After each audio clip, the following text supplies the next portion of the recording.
Josué sobre el costado izquierdo. Zamudio se muestra como opción de pase por la derecha. Va Josué. Josué y la jugada individual amagó. Josué remata al arco. Se desvía. ¡Gol! Josué. ¡Gol!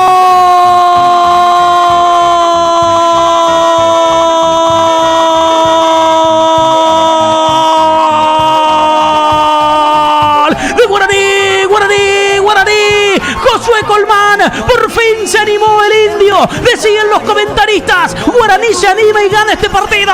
Y fue Josué y la jugada individual. La pelota se desvía, me parece. El portero intenta retroceder, pero ya no llega. Se le clava por encima a Jailson. Golazo de Josué Colmán. En lo que sabe, entró inspirado en esta última jugada del partido.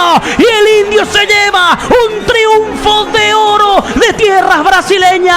Un flechazo que puede valer la clasificación a la fase 3 de Copa Libertadores. Josué Colmán y la definición. Lo gana Guaraní en Belo Horizonte. Guaraní 1, América Mineiro 0.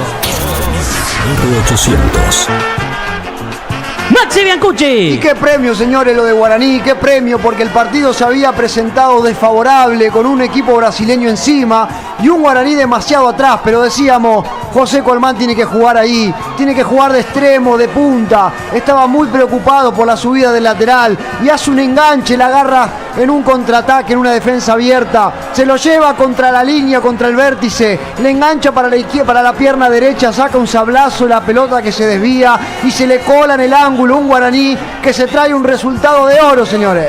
Víctor Hugo Marenco. Sí, lo veníamos diciendo, basta que se atreva Guaraní, iba a conseguir este resultado.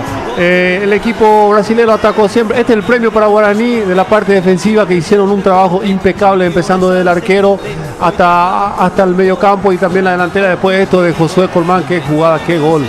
La verdad que mereció un tremendo gol, él contra el mundo, y sacó de la galera un gol extraordinario.